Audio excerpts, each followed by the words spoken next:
Assalamualaikum warahmatullahi wabarakatuh. Perkenalkan, kami dari kelompok yang beranggotakan Vira Desvika, Priza Pertiwi, Gio Arsi Effendi, dan Sandri Zuntika dari kelas Manajemen Pagi 1 STIE Pembangunan Tanjung Pinang. Nah, di dalam video ini kami akan membahas mengenai bisnis model kanvas milik UMKM Bliskoy. UMKM Bliskoy ini memproduksi makanan berupa Korean garlic, sedangkan bisnis model kanvas ini merupakan sebuah strategi dalam manajemen yang berupa visual chart yang terdiri dari 9 elemen. Baiklah, saya akan mulai dari elemen yang pertama, yaitu customer segment. Customer segment ini menggambarkan sekelompok orang atau organisasi yang ingin dicapai atau dituju oleh UMKM.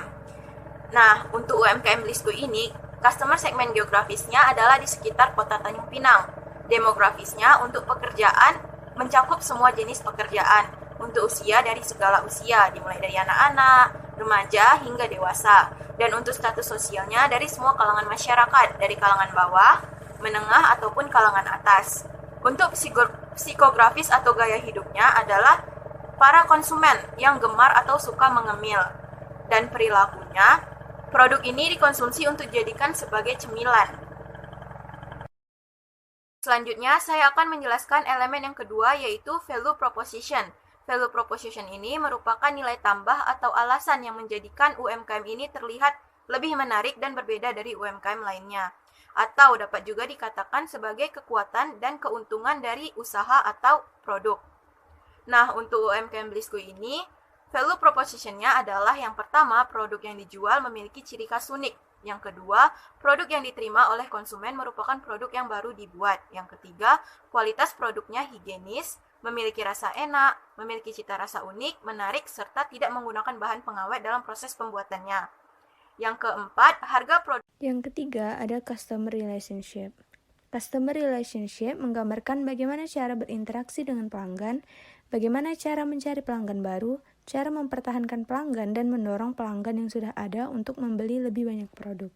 Contohnya itu menerima pesan antar produk kepada konsumen, pemberian diskon 10% untuk pembelian produk lebih dari 10 pieces, menjaga kualitas rasa makanan, menawarkan produk dengan berbagai varian rasa seperti Korean cheese garlic and Korean garlic strawberry sauce, gencar melakukan promosi secara offline dan online melalui media sosial Instagram dan WhatsApp, menjual produk di bazar seperti bazar Ramadan. Yang keempat ada channel. Channel merupakan bagaimana cara UMKM dalam menjangkau segmen pelanggannya dan memasarkan produknya. Contohnya itu pemasaran secara langsung atau offline melalui customer to customer dan pemasaran secara online melalui media sosial seperti. Baiklah, saya akan membacakan elemen kelima, yaitu revenue streams. Revenue streams adalah sumber pendapatan UMKM atau sumber utama UMKM dalam mendapatkan pemasukan. Contohnya yang pertama, penjual tunai Korean garlic kepada konsumen akhir atau disebut business to customer. Yang kedua, penjualan offline melalui customer to customer. Dan yang ketiga, penjualan online melalui Instagram dan WhatsApp. Selanjutnya elemen keenam, yaitu key resource. Key resource merupakan aset-aset yang diperlukan UMKM agar dapat berjalan sebagaimana mestinya, seperti bahan baku, alat, dan sumber daya manusia. Contohnya yang pertama, fisik, seperti rumah milik sendiri, sepeda motor, kulkas, microwave, kompor, dan lain-lainnya. Yang kedua, bahan baku dan bahan penolong. Yang ketiga, intelektual, seperti resep sendiri dan merek Bliskoy. Yang keempat, SDM, yaitu 3 orang pegawai. Yang kelima, keuangan, yaitu saldo tunai atau modal sendiri. Elemen ketujuh yaitu key activity. Key activity adalah berbagai tindakan yang perlu dilakukan UMKM agar dapat beroperasi dengan baik. Contohnya, pertama, pengadaan bahan baku dan bahan penolong. Yang kedua, memproduksi Korean garlic.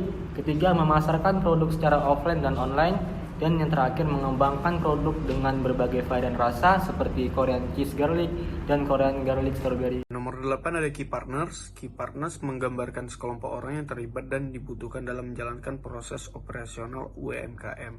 Contohnya seperti pemasok, supplier, dan mitra. Adapun contohnya, penjual atau pedagang bahan baku utama, penjual atau pedagang bahan penolong, penjual atau pedagang kemasan, dan konsumen akhir.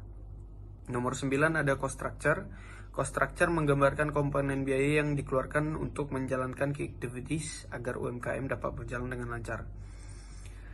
Adapun contohnya biaya bahan baku utama dan bahan baku penolong, biaya kemasan atau packaging, ada biaya upah atau gaji pegawai, ada biaya listrik dan air, ada biaya promosi dan juga biaya transportasi. Sekian hasil pembahasan kami mengenai bisnis modal kanvas yang dimiliki oleh UMKM Bliskoy. Kami mohon maaf apabila terdapat kesalahan dalam pembahasan ini. Kami tutup dengan wabillahi taufik walhidayah. Wassalamualaikum warahmatullahi wabarakatuh. Terima kasih.